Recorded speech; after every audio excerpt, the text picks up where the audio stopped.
Heavy is your head, although you wear no crown. When the rains fall, you feel for the first time a blessed nothing, a numbness in your hands and feet as you walk out of the hospital ward and follow the call north. Stars turn around you, and others find their homes in lake beds, but after a life spent lying down, you would not return to sleep so quickly. You pass lake and spruce and wetland, frighten ravens with your movement, come to the edge of a frigid ocean. In a bank within sight of the shore, there is a singular tree, a small black pine.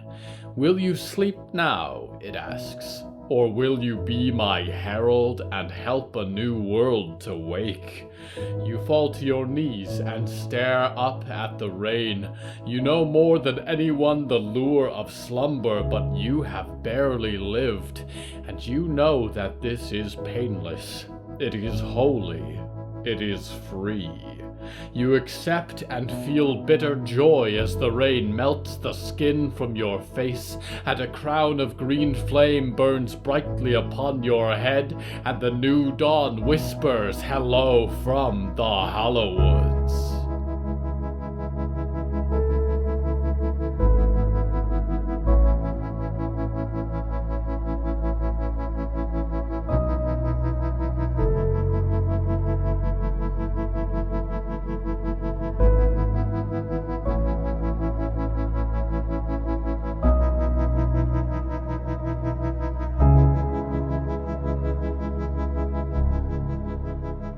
Right now, I'm sitting on the back of a queen. She has enjoyed ruling all she sees, which has largely been a single murky pond, but now she walks from her basin upon the land, each footstep a royal proclamation. She does not walk because there is a chain caught in the horns on her neck. She walks because it has been whole seasons since she left her pool, and she is oddly enjoying the stretch, and she is curious where the three little creatures ahead of her are going so insistently. The theme of tonight's episode is kingdoms.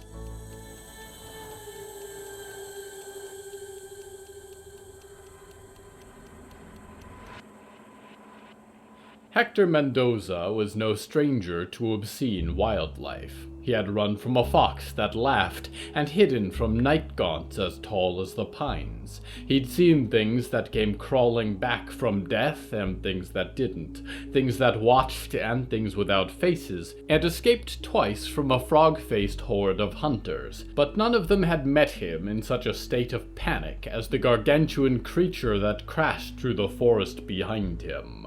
The Froglin Queen was the size of a tour bus, with a dozen eyes scattered across her thorny head, staring in all directions. Her largest legs propelled her forward in lurching hops, and her underbelly was covered in smaller arms, still clutching a few glassy eggs, along with various sticks and rocks she had picked up. He was careful to stay ahead of her feet, which he suspected could crush him instantly, and he kept a wary eye on her mouth, which was as wide as a dumpster, and likely could snap him up without a second's warning. That said, it surprised him greatly how politely she wandered along behind them, toppling any tree that obstructed her path. And yet, despite their apparent success, something didn't sit right. Perhaps he was just irritable because he was smeared in vinegar and the pungent chemicals of fireflies, and attempted to keep her from lapping him up with one shot of her giant tongue. "Come on, animal," said Huntington beside him, and pulled the chain further. The shaggy-haired revenant had the queen's lead wrapped around their bulging, stitched arm, and yanked her forward every few seconds. Hector's dog stood by his feet, and looked back to stare at the queen with unseeing, pale eyes. "Quite a sight, isn't she, girl?" Hector muttered. "How much farther would you like to go?"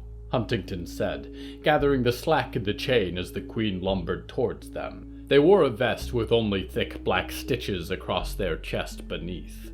"I don't understand," Hector muttered, and closed his eyes for a moment to listen. "They let us go so easily. Why aren't they following?" "They aren't afraid," said Huntington, stalking forward with the queen in tow. She breathed on Hector with a gigantic snout as she passed. She would have fit right in the dinosaur books of his youth. "And fear is our ally," Huntington continued, looking to the forest ahead. "By the time they gain enough courage to come investigate, she will be dead." "What?" Hector said, and stopped walking. The gigantic beast behind them held up as well and grunted in surprise, looking between them with her mismatched eyes. "There's a weapon in your bag, yes?" Huntington said, shouldering the chain and looking to him. He had trouble reading the expression in the Revenant's dead eyes. "A flintlock with silver bullets." "How do you know that?" Hector said. "I was made to be observant," said the hunter. "But if you did not bring it for this purpose, I will sharpen a branch and drive it through her skull. It will be almost as quick, and I expect efficient." "We're not killing her," said Hector firmly, and gestured to the behemoth. "That would make things worse. You think her army, followers, the frogs, would respond well to losing their queen?" "It would be worse, for a time, perhaps," said Huntington, "but they would die out within a generation. With no one to lay eggs, their number would dwindle, and within a season or two trouble us no more. That is the point of this hunt, is it not? To root out an infestation." "We don't know how it works," Hector said. "As far as we're concerned, maybe another queen would show up, like bees. But if she is the only one, we can't wipe out an entire species. That's extinction, Huntington. That's not what we're here to do." "They seem to be working hard to wipe yours out," said the dead hunter. "They want territory, right?" Hector said. "They're overpopulated, they're looking for new ponds. If we can just get them to resettle somewhere else, farther from the scout post, then they will return in a few months," said the Revenant harshly. The queen snorted at their tone and licked her 1,000-needled teeth with a tongue like a giant squid's tentacle. "They break your walls down and kill for fun. What is 10 miles to them? What is 20? They will multiply and they will feed, and if you spare them now, you will only be faced with this problem again when their numbers are stronger. We must—" "Quiet," said Hector, staring up to the sky.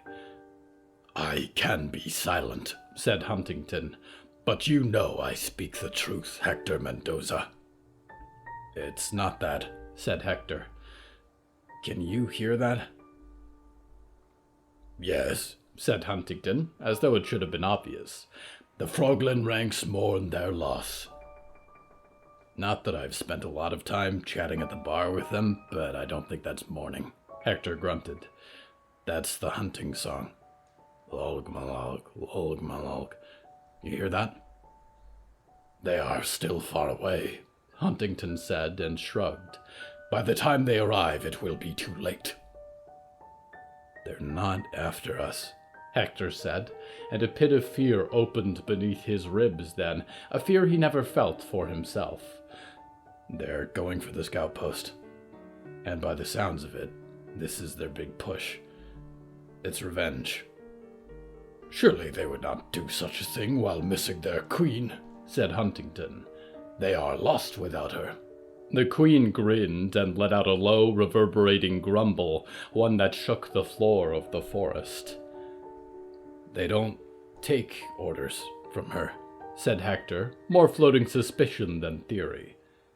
"There's a fish that lives in the lake by their village, big as you can imagine. They feed it live people. Maybe they're treating it like the queen. If we could take care of that, I bet they'd follow properly." He shouldered his bag and turned from Huntington. "Where do you think you will walk, Hector?" said the Revenant, and Hector glanced back. "Our hunt is not yet done. Will you go fish a titan from the lake by yourself, or change the outcome of 1,000 frogs marching against the scout post?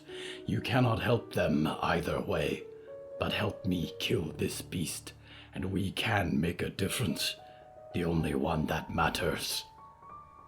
Hector stared back, furrowed his brows. His fist shook, and Heidi crept up beside him, as dead as the hunter in front of him. "Take the queen another 10 miles south," he said. "Look for a big enough lake to put her in. Do not kill her. When we've taken care of the fish, they'll follow, and then they'll be out of our hair." "Where will you go?" said Huntington, and grimaced. They clutched the Froglin Queen's chain in blade-fingered hands. "I don't have to make a difference to the whole scout post," Hector said. "Just for one man. And I think he's going to need me." He turned and began to walk quickly the way they had come, and Heidi bounded and leaped beside him. And then, although it was a waste of energy for the length he had to travel, he began to run.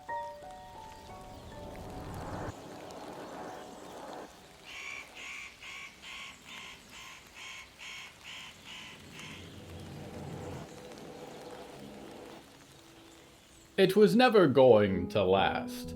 The world, I mean.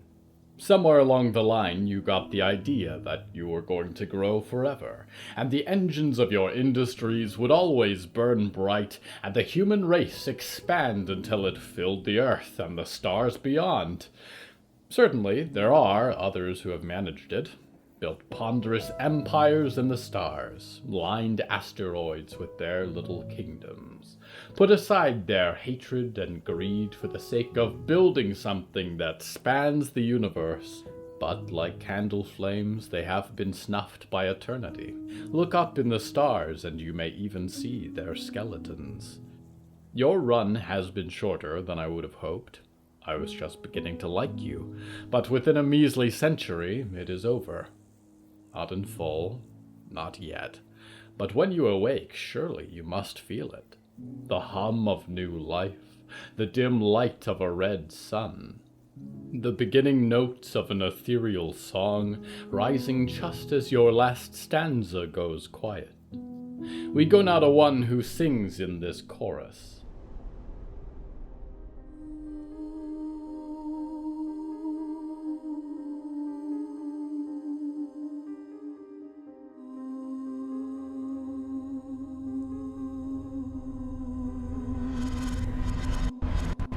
It felt like falling, a plummet into nothingness, a rush of green flame and colorless void, a hum like whale song in his ears. How he had languished before, the time spent in the forgotten temple, the search for doorways in desolation, when he could have pulled himself back by simply asking. But it was necessary, he thought, as the last of the void peeled away, that I spent the time there. Because I did not understand then, and now I do. The sound arrived last. The sight was first, billowing smoke as the embers of the scout post's fire pit were scattered to the yard, and flashes of gunfire lit up the air. People scattered in all directions, trucks and four-wheelers drove rampant through the scout post courtyard, and the scout post gathered the scant weapons they had and made ready for war. The smell was next, the ash of the fire and the acrid scent of gunfire.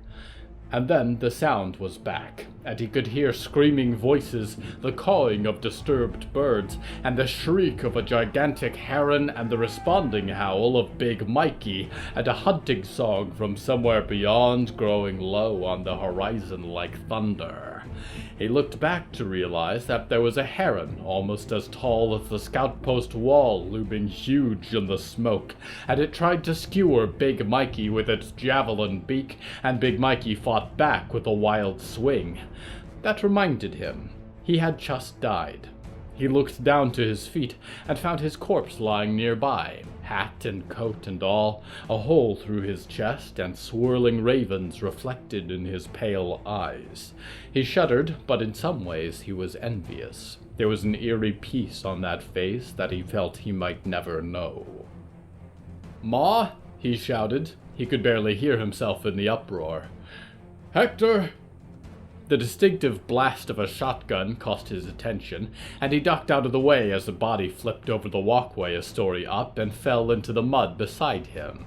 He looked up to catch sight of his mother's wispy hair and the less frightening of Hector's dogs, and Bach limping behind Zelda as she made her way across the upper ramps. "Ma, I'm down here!" he called and waved, but he knew her hearing was as bad as his. He glanced around for alternatives. Smoke clouded the inner courtyard, vehicles and people with weapons fading in and out of his sight all around. A rising wind bore the embers of the fire further, crept in the grass and woodwork of their sheltered gardens. He looked for the nearest ramp up to the next level, and went dashing for it, a little closer to the ruined portion of the wall where Big Mikey seized the giant heron's neck with meaty hands. There was another opening of fire, several weapons in the crowd, but Big Mikey did not bleed. The wounds opened like black scars in his ripe skin, and he shrieked, pinpoint eyes gleaming in the smoke. The heron in his clutches twisted like a great serpent and raked him with its razor-tipped feet, beat him back with clipped wings, and Big Mikey recoiled out of the scout post into the woods beyond, his dogs leaping and barking around his feet as he moved. Jonah frowned and looked away as the roar of an engine caught his attention, and realized that the front end of a truck with rusted spikes hammered into the front was only a few feet away. "Do you have time now?" said a voice. "Or are you still busy?" Jonah found himself lying on the obsidian floor of the Nowhere Valley, and 30 feet away sat a pile of large black rats, heaped into one gigantic chittering mass which was itself vaguely rat-shaped. The sky above glowed like firefly light, and the stars were distant elegies. "Really bad time," Jonah grunted and sat up. Sure enough, he had not simply imagined the gigantic rat thing. A crown of emerald flame blazed several inches above its cumulative head. "Don't wait for me. I'll be a while." He reached up, hollow and frantic, and felt for the stars, but his eyes drifted to the rat heap's crown, and he thought of falling, of a universe that bloomed like the spring, flame that leaped from planet to planet as if carried by the wind, branches or antlers growing entwined in flowers, the whispers of new life inside dead earth. He recognized it all. They were secrets, his secrets. "What is that?" Jonah whispered, standing in yellow boots on lightless stone. "On your head?" "It's my crown," said the rat. The pile shifted its shape, sat on its back haunches, flexed claws made of the twisted black legs of smaller rodents. "Don't get any ideas. You've already got one." Jonah looked up and took off his wide-brimmed hat. He could barely make out small curls of green flame above his forehead. "Wouldn't have noticed," said Jonah. "Where did that come from?" "Can't be a king without a crown," said the rats. "Rejoice, Jonah Duckworth, for you are become herald of the end." The rats were not lying, at least not according to his sense. He opened his mouth to speak, but then thought of Fort Freedom running over his friends at the scout post, and closed it. "I have to go," he called to the shifting mass, and reached out to the starlight, the grim power that still radiated from this accursed stone, and formed for himself a doorway. Jonah stepped into the scout post. What remained of his old body clung to his boots, and a crack of thunder rolled in the distance, and a sharp wind picked up, breathing life into the fire as much as it carried away the smoke. The truck which had struck him a short lifetime ago ran into something and flipped over violently, and came to rest on its roof. The hulking figure it had collided with was Townsend Rhodes, and the stitched-together chauffeur dusted off their sharp hands. Behind them, Stitchery Pin stalked through the smoke, thin as a spectre, and drove a handful of needle fingers through the skull of a man with a buzz cut and 2 rifles strapped to his back. Jonah realized three things in quick succession in that moment: that they had chosen wisely in allies, and that he missed Hector, and that he had been made the biggest liar in the world when he told his mother she'd be safer at the scout post. "Stitchery!" he called out. "What's going on?" It would appear negotiations have failed, the Revenant called back, and wiped the blood from their fingers on their waistcoat. So we will respond in kind. He looked up to the railing, but Zelda was nowhere to be seen now, and neither was Buck or Jackie the German shepherd, and Jonah began again towards the ramp. "All right, listen up!" a voice echoed from the far side of the courtyard, where a man in combat boots and bandoliers hopped up on the roof of a truck painted haphazardly with stars and stripes. He carried a length of wire in both hands, and it was wrapped around the neck of Virgil Kane, looking red-faced and bloodied. Virgil's son took refuge beneath the truck, just out of the man's sight. "The settlement is now property of Fort Freedom. Gather in the yard and lay down your weapons, and we won't have to kill anyone. You all got 10 seconds. "Listen!" Jonah called through the billowing smoke, and approached with his palms up, stepped closer to the truck. "Let him go. There's no need for this." "Stay back!" the man cried. "Stay back or he die!" He let go of Virgil then, and the silver-haired scout fell to his knees, gasping for air. The Fort Freedom soldier looked down in mild surprise, and found the jagged tip of a black spear protruding from his chest. He looked up to Jonah then helplessly, and with a sharp yank was pulled off his feet outside the destroyed Lurch Lake gate. Dark clouds had arrived, Jonah realized now. A furious storm approaching in an instant, the likes of which sank fishing vessels. The battle chant of Lolg Mololg was loud in the air, and a crackle of lightning illuminated 100 glassy eyes in the forest as the Froglin war band arrived. Hello, class of the Ivy League Conglomerate 2051 marketing program. Congratulations on this wonderful step you've taken, not just for your career, but for the futures of all those lovely people you're going to reach with effective, beautiful, and transcendent advertising. Many of you have big dreams, have pet projects, are influencers, and have audiences. You have a love for the art of marketing that is bigger than those classroom walls. You breathe it. It fills your hopes and dreams because you know it will fuel your success if you master it. To you, I have one piece of advice as you go forward into a brand new world of brands. Know your place. Don't let your imagination tell you that you're going to be a star, be a national darling. Many have tried, and many have crashed and burned and been sent back to work in their petty announcement roles. This is a kingdom, and there's only room for one queen. Such astronomical success is 1 in a million, and it won't be you. So don't risk it. That's not what you were trained to do anyway. You are not the king, but the maker of kings. The greats will only reach their phenomenal success because of your invisible hand guiding the spirit of the nation. That is your reign. That is your power. For you, that is what success must be.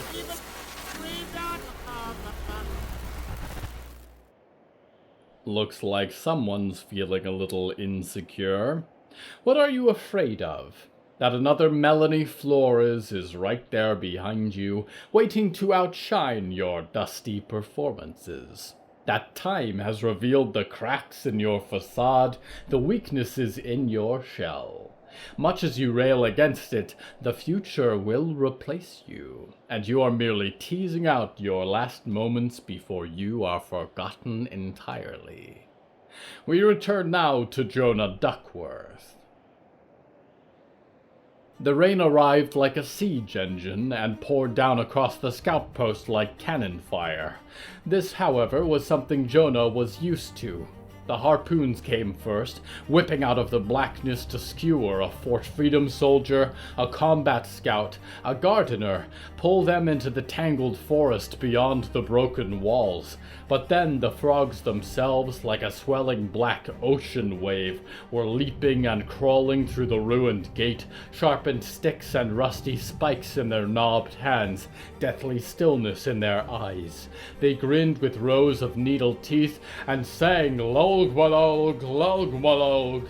Another flash of lightning, and Jonah could spot one in the distance, a crown of wet skulls upon his head, a staff of jangling shells raised to the sky. It looked awfully similar to the one who had tried to drown him in their lake earlier that spring. There was chaos now in every direction. Fort Freedom soldiers realized there was another invader all too late as the frogs fell upon them, and bullets flew like the rain itself as they turned against the amphibious horde.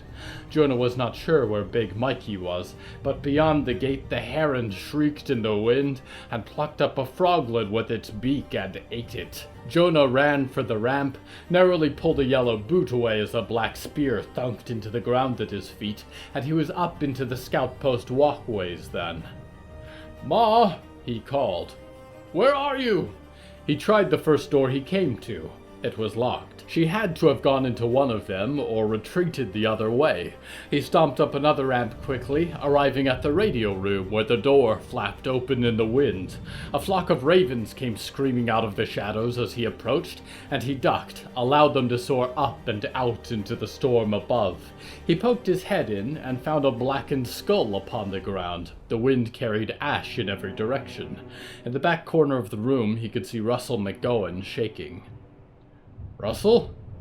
You okay?" he called. "I'm all right. So is Al, I think," Russell called back from the corner. "Did you see Zelda come this way?" Jonah said. "We were kind of distracted," a little ghostly voice echoed in his head. Al still gave him the spooks, although with Zelda taking him everywhere, he'd gotten more accustomed. "Thanks, Al," he said. "You two get this door closed and keep it closed, all right? I'll try and help out there." Russell nodded and tugged a chair over towards the door and closed it. Jonah turned and immediately found himself face to face with a large froglin, almost 5 feet tall and as wide. The same one, he realized, with the bone crown, head blanketed in mud and piled skulls. It stared at him with wide eyes for a moment and seemed almost as frightened as he was. "You tried to feed me to a fish once," Jonah said. The froglin continued to stare at him, then with a twitch almost as fast as he could blink, brought the staff of shiny rocks and shells into the side of his head. "Really?" Jonah said, sitting up in a valley of black obsidian. There was only a single rat now, and it sat a few meters away and looked up at him. "You might as well just pick one world," it said, "and stay a while. You seem conflicted." "I don't exactly have a choice," Jonah said, and took off his hat, looked for wounds on his head or chest, and found none. "I've died like 3 times in 10 minutes. "You come here when you die?" said the rat, scurrying a little closer. Jonah shuddered. They were his least favorite creature to find on a boat, right after bedbugs. "That's curious." "Can I ask why you can talk to me?" said Jonah. "You're a rat? Or a lot of rats, last time I saw you." "I've got things to do," said the rat. "Can't wait around all day for you to show up, so I left me here. And most animals talk." "Yeah, but you're speaking English without moving your mouth," said Jonah. "I am just thinking," said the rat. "I think you hear it in the way you like best." Jonah found it to be true, or at least the rat believed it. "Who are you?" Jonah said. "I've always been alone here. It feels like I've spent years wandering around, and I've never seen anyone." "Must have been boring years," said the rat, and glanced around, whiskers twitching. "Not too much to see." Not really, Jonah said and put his head in his hands. Just the sky and the empty temple and all that stuff. I do not know if I have a name, said the rat, and skittered over to sit next to his boot. Rat King. That's fine. I am not here much, just to get away from time to time. But I saw you and I thought I should say hello to a new friend. Everyone's in danger, Jonah muttered, putting a fist to his mouth. Right now, where I live. I don't know if there's anything I can do. There is so much you can do, said the Rat King, and had put its little claws on the toe of his boot. You have been chosen by the Heart of Ages. You will walk beneath emerald stars at the edge of the forest between life and death. You will watch it spread and grow new saplings and guide its roots to consume all that remains of the old age. You're not lying, Jonah said, but I have no idea what you're talking about, little rat. You will learn, said the rat. You are protected. You need fear only one enemy. What enemy is that? Jonah said. There's big frog things and guys with guns. Cats, said the rat. Cats hate us. Never trust one. Jonah stared at the rodent for a moment. Its little sparkling eyes were the same color as the sky. I wonder if that's more of a problem for you than it is for me. The rat looked down and seemed confused. Perhaps. My domain is cosmic, of secrets and knowledge, the schematics, the unseen ordering. Yours, I think, is the forest, the trees, the blood running through this new world, and the faceless king for the North Boast, for the sanctuary, for the heart of the world. We three will be keeping each other company a while. I think I've met him, Jonah said. Something like that. He tore me to pieces. The rat shrugged. I am friendlier than he is. I have to go, Mr. Rat, Jonah said. I have to help if I can. He stood up and reached out his hands, felt the starlight in his blood again. I understand, said the rat and nodded. It is temporary, Jonah Duckworth. You will outlive them. You will live to see the new sun rise over their bones. Maybe not today, but you will. Until then, fear nothing, for you are king in the forest. Jonah stared, wide-eyed, and tears dripped down his face, caught in his beard, for he knew still that the rat did not lie. And then, with a flash of deathly starlight, he returned. Maybe someday, he thought. Maybe someday I'll be ancient and say goodbye to the whole world and grow withered beneath a crown of broken souls. But not for a long time. Not yet. Right now, I fight for today.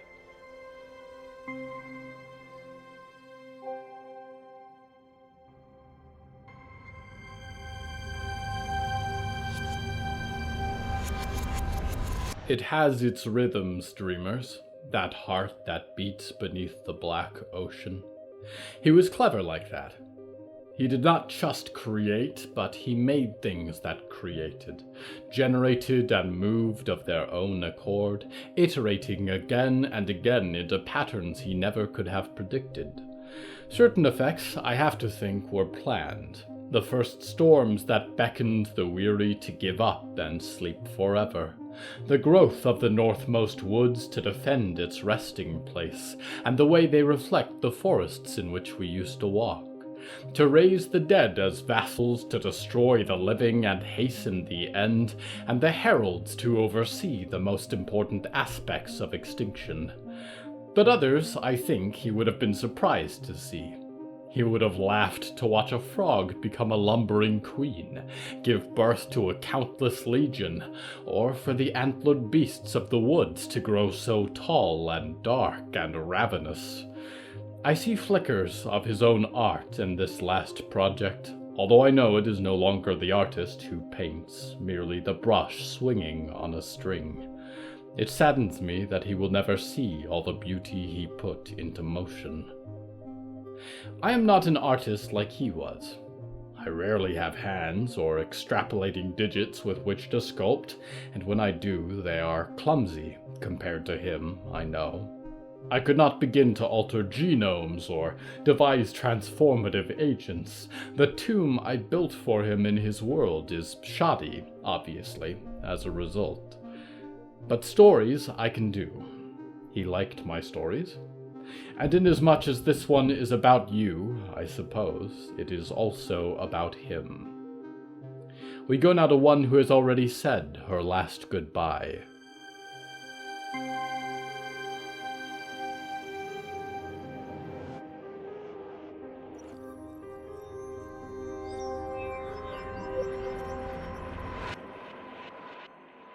Bern first thought she was on the ocean, which was something she had always feared. The sound of crashing tumult so far away, and howling wind, and the patter of rain against the windows.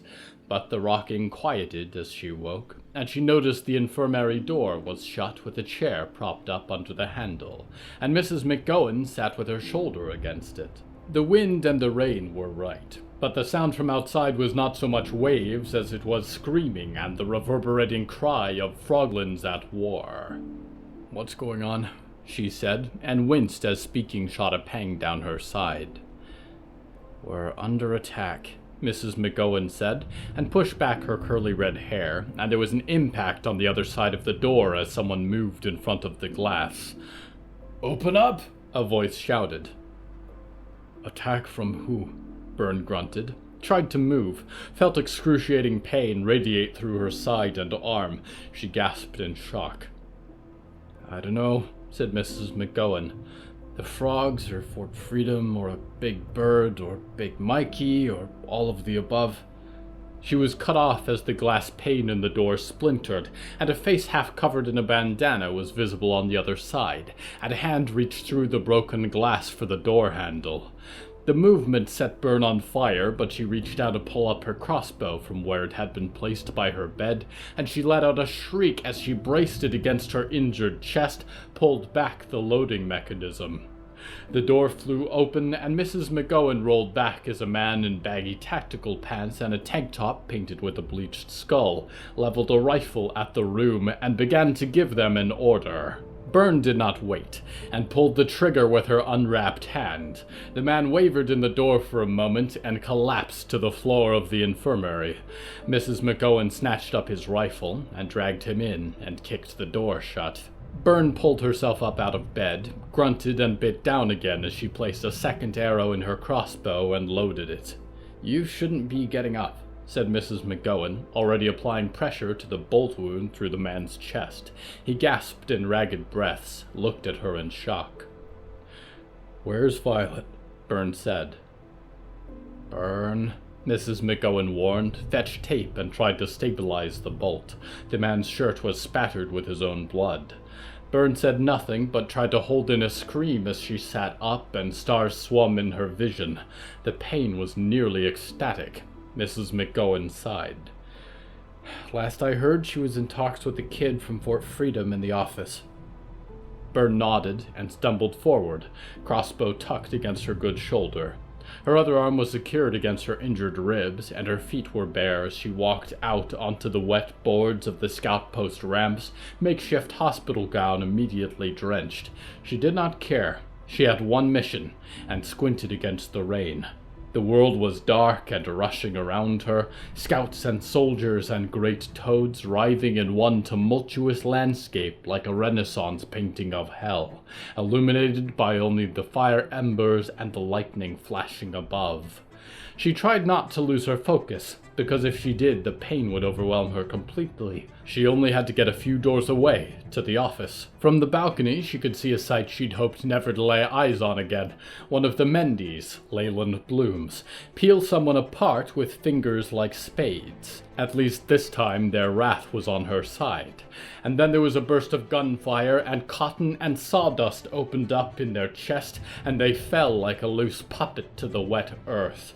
The soldier behind them, barrel still smoking, fell in turn as Virgil plunged a spear through the man's neck. Bern turned away, heart in her throat, and found the office door. She rattled it, but it was locked. "Let me in," she called, and leaned against it for support. "Violet, let me in." There was a scream from inside, and Bern kicked at the door, pounded with her good hand as much as she could, but the white spots filled her vision again, and she felt like she was tumbling through a current, and she hit the walkway hard, world still spinning. The wind whipped around her, and the rain fell heavy, and she looked up to find a short, dark shape with pale eyes and a toothy, jagged maw creeping towards her. "Bite me," she thought. "It'll be the last thing you taste." It stuck its nose in her face and licked her. "Easy there, Heidi," a voice said above her, and suddenly a head was on her shoulder and a grim face in the storm above. "You all right there, Bern?" said Hector. "Violet's in there," Bern groaned, barely able to see through the flashes, barely able to breathe. "All right," she heard him say, and then, "Stand back!" And with a splintering sound, once, twice, the door flew open. There was another person inside, Mrs. Wicker's son, Jacob, with a terrified look in his eyes and a rifle pointed at her wife. There was shouting that she could barely hear, as far away as the sea, and the boy trembled, fear in his eyes, as Hector barked at him. No, she thought. Hector, he's going to do it by accident. He's going to let that trigger loose without so much as trying, and I'm not ready. Bern pulled her trigger, and Jacob Wicker fell back and over the destroyed table, screaming at the crossbow bolt buried in his knee. His rifle fell to the floor, flashed loudly, and she could not see what it struck. She caught Violet's eye for a moment, tried to tell her silently that everything would be all right, that they were together, that it would always be all right if they were together. And then the world became strange indeed. All the color left it, and it was only deep shadow and a singular green light that flickered and burned like a bonfire. She rolled over on the walkway too close to the edge, held one of the rail posts for support as she stared out. A man with tangled gray hair that flew in the wind and a battered yellow jacket flapping stood with his yellow boots 10 feet up from the scout post courtyard. The wind roared around him like a cape, and a crown of blazing green fire hovered over his head, the same color as the stars that spun in crazy constellations in the sky above. His eyes shone with a radiant light, and every great toad and Fort Freedom soldier and yellow-clad scout turned their faces up to look at him. "Peace," he said with a voice like thunder, "be with you."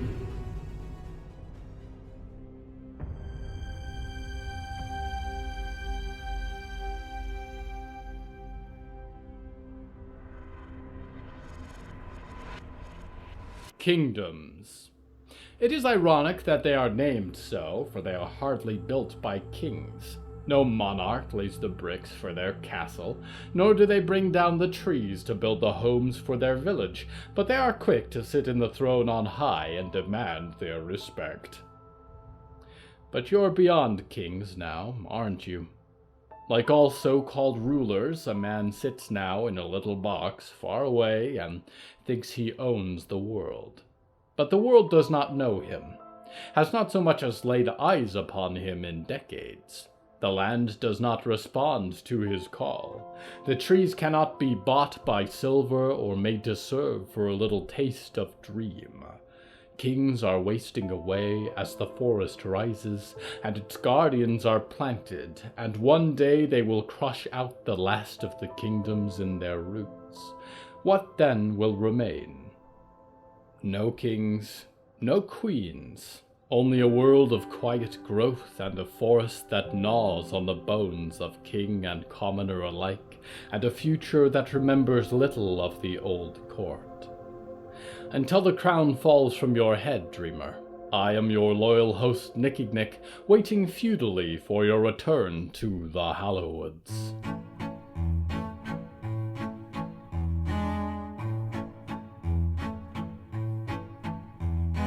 Hello from the Hallowoods is written and produced by William A. Wellman. Hello, that's me.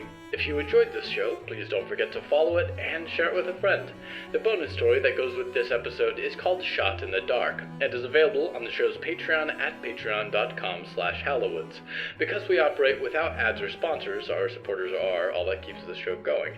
Plus, supporters get weekly bonus stories, behind-the-scenes content, exclusive merch, and even more.